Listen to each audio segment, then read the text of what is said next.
మాట్లాడేది అయిపోయింది మళ్ళీ మళ్ళీ సపరేట్ మళ్ళీ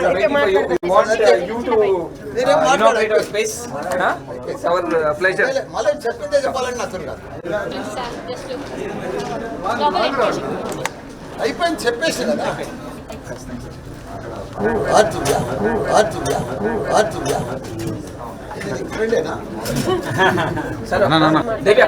మాట్లాడేది అయిపోయింది మళ్ళీ మళ్ళీ సపరేట్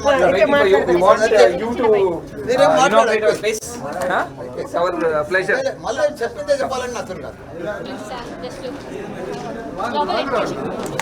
అయిపోయింది చెప్పేసి రైట్ చూస్తున్నారు ఆర్టీవీయా అంటూ ఆయన వెంటనే అక్కడి నుంచి వెళ్ళిపోయిన పరిస్థితి. అక్కడ రియాక్షన్ ఇచ్చింది లేదు. ఏ మీడియా అయితే ఏముంది, ఆయనకి కావాల్సింది ఎగ్జాక్ట్ సమాచారానికి సంబంధించి అడిగే ప్రశ్నకు సమాధానం ప్రజలకు ఇవ్వాల్సిన అవసరమైన బాధ్యతాయుతమైన ప్లేస్లో ఆయన ఉన్నారు. ఒక్కసారి విశ్వాసంలో మీరు చూడొచ్చు, ఆయనతో మాట్లాడే ప్రయత్నం చేస్తుంది. తప్పు చేయకపోతే సమాధానం చెప్పడానికి ఏముంది? ఇదే అంశాన్ని ప్రజలు అడుగుతున్నారు. అవును, ప్రజల తరపున అడిగే ప్రయత్నం చేస్తుంది, సమాధానం తెలుసుకునే ప్రయత్నం చేస్తుంది. భూ అక్రమాలకు సంబంధించి ఆయన మీద ఆరోపణలు కావచ్చు, లేకపోతే ఇన్ఫాక్ట్ ఆ కబ్జాలకు సంబంధించి కొలగొడుతున్న పరిస్థితి, ప్రభుత్వమే సర్కారే కొలగొడుతున్నప్పుడు వాటికి సంబంధించి ఇది ఎంతవరకు సమంజసం? బాధితులు బయటకు వస్తున్నారు, బయటకు వచ్చి ఇదిగో మాకు అన్యాయం జరిగింది, ఈ విషయంలో అన్యాయం జరిగింది అంటూ వాళ్ళు అక్కడ చెబుతున్న పక్షంలో దానికి సంబంధించి రియాక్షన్ కోసం వెళ్ళింది మల్లారెడ్డి గారు. మీ రియాక్షన్ ఏంటి అని చెప్పి తెలుసుకునే ప్రయత్నం చేస్తుంది. కానీ అక్కడ ఏ మీడియా అయితే ఏముంది, ఆర్టీవీయా ఆ లోగో చూసిన తర్వాత అక్కడి నుంచి వెళ్ళిపోయిన పరిస్థితి. ఒక్కసారి మీరు చూడొచ్చు, ఒక ప్రజాప్రతినిధి ఇలానా చేస్తారు? ఒక ప్రజాప్రతినిధి అయ్యుండి ఇదేనా మీ కర్తవ్యం అని చెప్పి ప్రశ్నిస్తుంది. ఇన్ఫాక్ట్ ఒక్కసారి విజువల్లో చూడండి, ఆర్టీవీ అంటూ ఆయన లోగో చూసిన తర్వాత అక్కడి నుంచి వెళ్ళిపోవడం, ఇది ఎంతవరకు సమంజసం? మీరు తప్పు చేయకపోయి ఉంటే, మీరు తప్పు చేయలేదు అని మీరు అనుకుంటే మాట్లాడడానికి ఏముంది? ఇది కదా అడుగుతోంది సమాజం నుంచి. బాధ్యతాయుతమైన స్థాయిలో ఉన్న ఒక వ్యక్తి దీనికి సంబంధించి సమాధానం చెప్పాల్సిన అవసరం ఉంటుంది. ఒక్కసారి మా ప్రతినిధి శిల్ప దగ్గరికి వెళ్ళే ప్రయత్నం చేద్దాం. అసలు ఇంతకీ అక్కడ కాన్వర్జేషన్ ఏం జరిగిందో తెలుసుకుందాం. శిల్ప, మీరు వెళ్ళారు, మల్లారెడ్డితో మాట్లాడే ప్రయత్నం చేశారు. అసలు ఇంతకీ అక్కడ ఏం జరిగింది? ఆయన ఎందుకు మాట్లాడలేదు? ఎందుకు ఆర్టీవీ లోగో చూసి వెంట వెళ్ళిపోయారు అక్కడి నుంచి? సచిన్, గత కొన్ని రోజులుగా మాజీ మంత్రి మల్లారెడ్డి భూ ఆక్రమణాలు ఒక్కొక్కటిగా బయటకు వస్తున్నాయి. ఈ తరుణంలో ఆర్టీవీ వరుస కథనాలు రిలీజ్ చేసుకుంటొచ్చు. అసలు నిజంగా భూ ఆక్రమణ జరిగాయా లేదా అనుకుంటే ఇలా వరుస కథనాలు వేస్తున్న తరుణంలో నిన్న మన రిపోర్టర్ వెళ్ళినప్పటికీ ఎవరైతే మాజీ మంత్రి మల్లారెడ్డి అల్లుడైన రాజశేఖర్ రెడ్డి ఇప్పటికే రిపోర్టర్ బెదిరించారు. ఈ తరుణంలో ఏదైతే ఈ రోజు ఒక ప్రోగ్రామ్ ఉంది, దానికి చీఫ్ గెస్ట్ గా మల్లారెడ్డి అటెండ్ అయ్యారు.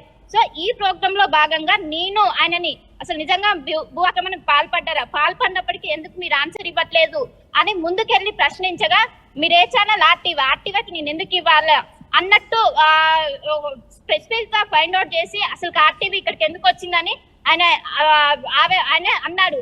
సో దీంతో అక్కడ ఉన్న వాళ్ళందరూ అవక్కయ్యారు. సో ఒక్కసారి ఇదే అంశానికి సంబంధించి రిపోర్టర్స్ ఉంటారు, వాళ్ళందరూ అవక్కయ్య ఎందుకు ఇలా అన్నారు అని అందరూ అడగడం మొదలు పెట్టారు. ఒక్కసారి పాల్పడినప్పుడు మనం అడిగే ప్రశ్నలకు ఎందుకు చెప్పట్లేదు? సో ఆయన సమాధానాలు చెప్తే నిజంగా ఆక్రమణలు పాల్పడ్డారా లేదా అనే విషయాలు బయటకు అయినప్పటికీ ఆయన సమాధానం స్పెసిఫై గా నువ్వు ఆర్టీవీ పక్కన ఉన్న రిపోర్టర్స్ మీ ఫ్రెండా అని ఈ విధంగా క్వశ్చన్స్ మరి వేసి అడుగుతున్నాడు. సో దీన్ని బట్టి మనం అర్థం చేసుకోవచ్చు, జస్ట్ మనము క్యాజువల్ గా నిజంగా ఆక్రమణకు పాల్పడ్డారు, ఎందుకు మీ పైన వరుస దాడులు జరుగుతున్నాయి అని దీన్ని పాజిటివ్ వేలో ఇచ్చే విధంగా చేసినప్పటికీ ఆయన అసలు మీరు ఆర్టీవీ ఎందుకు వచ్చారు అన్నట్టుగా కొంచెం చాలా నెగిటివ్ గా రియాక్ట్ అయిన పరిస్థితి అక్కడ కనిపించింది. సో దీంతో అక్కడ ఉన్న వాళ్ళందరూ షాక్ అయ్యారు, ఎందుకు ఈ విధంగా ఆర్టీవీ ఇలా చేస్తున్నారని అక్కడ ఉన్న వాళ్ళందరూ నన్ను క్వశ్చన్ చేసిన పరిస్థితి. ఒక్కసారి మీ లైన్ లో ఉండండి.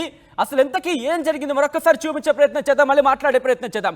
ఒక్కసారి అసలు ఏం జరిగింది, ఎందుకంటే నిన్న సాయంత్రం ఇదే అంశానికి సంబంధించి టెలికాస్ట్ చేసి చూపించే ప్రయత్నం చేస్తుంది ఆర్టీవీ. మాజీ మంత్రి మల్లారెడ్డి అల్లుడు ఆర్టీవీని బెదిరించడం. ఈ రోజు మాజీ మంత్రి మల్లారెడ్డి లోగో చూసి ఆర్టీవీ అని చెప్పి అక్కడి నుంచి వెళ్ళిపోయారు. అంటే లోగోతో సంబంధం ఏముంది, మీ మీద ఆరోపణలు వస్తున్నాయి, ఆరోపణలకు సంబంధించి సమాధానం కోసం మీ దగ్గర రావడం జరిగింది. ఆ సమాధానాన్ని ఒక బాధ్యతాయుతమైన మాజీ మంత్రి ప్రజాప్రతినిధి స్థాయిలో ఉన్న వ్యక్తికి సమాధానం చెప్పాల్సిన బాధ్యత ఉంటుంది.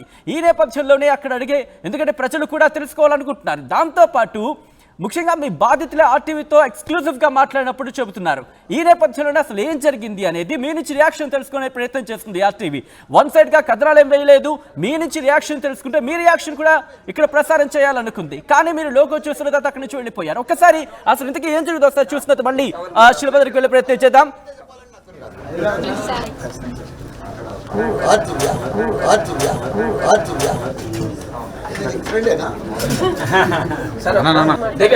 మాట్లాడేది అయిపోయింది, మళ్ళీ సపరేట్ మళ్ళీ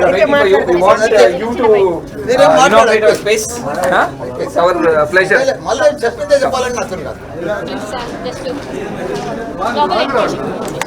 అయిపోయింది చెప్పేసి కదా.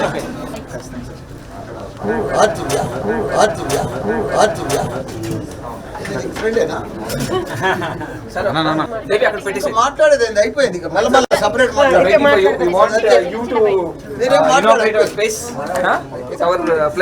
మళ్ళీ చెప్పిందే చెప్పాలని అతను కాదు. అయిపోయింది చెప్పేసి కదా. అది నిన్న మాజీ మంత్రి మల్లారెడ్డి అల్లుడు ఇటు మా ప్రతినిధిని బెదిరించారు ఫోన్ లైన్లో. అక్కడికి వెళ్ళినప్పుడు వాళ్ళ సెక్యూరిటీ గార్డు కూడా అక్కడ బెదిరింపులు దిగిన పరిస్థితి అనే చెప్పుకోవచ్చు. ఈ రోజు ఇక్కడ ఇది పరిస్థితి, అక్కడ వీడియో షూట్ చేయనివ్వరు, ఈయన ఇక్కడ మాట్లాడరు, ఇది పరిస్థితి. ఎందుకు ఒక క్వశ్చన్ అనేది సమాజం నుంచే వస్తోంది. మీరు అన్యాయం చేశారు, మీరు అక్రమాలకు పాల్పడ్డారు అంటూ కూడా సమాజం నుంచి మీ బాధితులే వాళ్ళు వచ్చి మాట్లాడుతున్నప్పుడు, ఎస్ నేను తప్పు చేయలేదన్న వ్యక్తి మాట్లాడడానికి ఏముంది? ఇదే కదా ఒక సింపుల్ ఆన్సర్. సో ఇదే అంశానికి సంబంధించి వెళ్ళి మీ నుంచి రియాక్షన్ తెలుసుకునే ప్రయత్నం చేయడానికి మా రిపోర్టర్ వచ్చారు. వచ్చినప్పుడు మైక్తో సంబంధమే ఉంది, సంస్థతో సంబంధమే ఉంది, మీరు ఆర్టీవీ అని అడగాల్సిన అవసరం ఏముంది? అంటే లోగోతో సంబంధం లేకుండా సమాధానం చెప్పచ్చు తప్పు చేయలేదు అనుకున్నప్పుడు.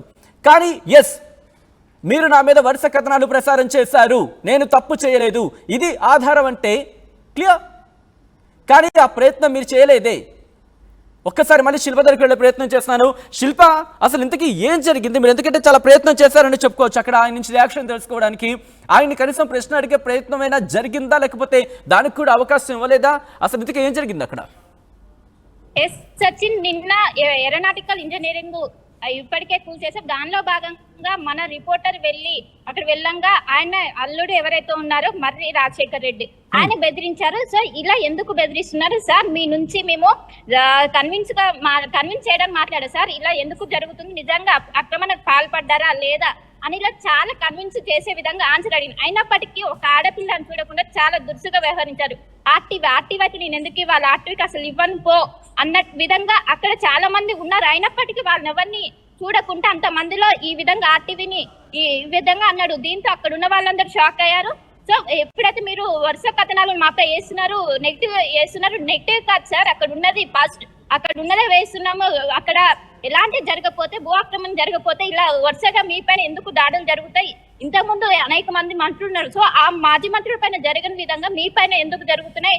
భూ ఆక్రమణ సాక్ష్యాలతో సహా వచ్చి చేస్తున్నారు కదా, నిజంగా భూ ఆక్రమణ జరిగిందా లేదా ఈ విధంగా కన్విన్స్ చేసే విధంగా ఆయన దగ్గరికి వెళ్ళి, సార్ జస్ట్ 1 minute చెప్పండి, జస్ట్ మీకు అసలు నిజం చెప్పండి, అక్కడ ఏమైంది ఏంటిది అని కన్విన్స్ చేసే విధంగా అయినప్పటికీ చాలా దురుసుగా వ్యవహరించారు సచిన్. రైట్, మీరు లైన్ లో ఉండండి. మనతో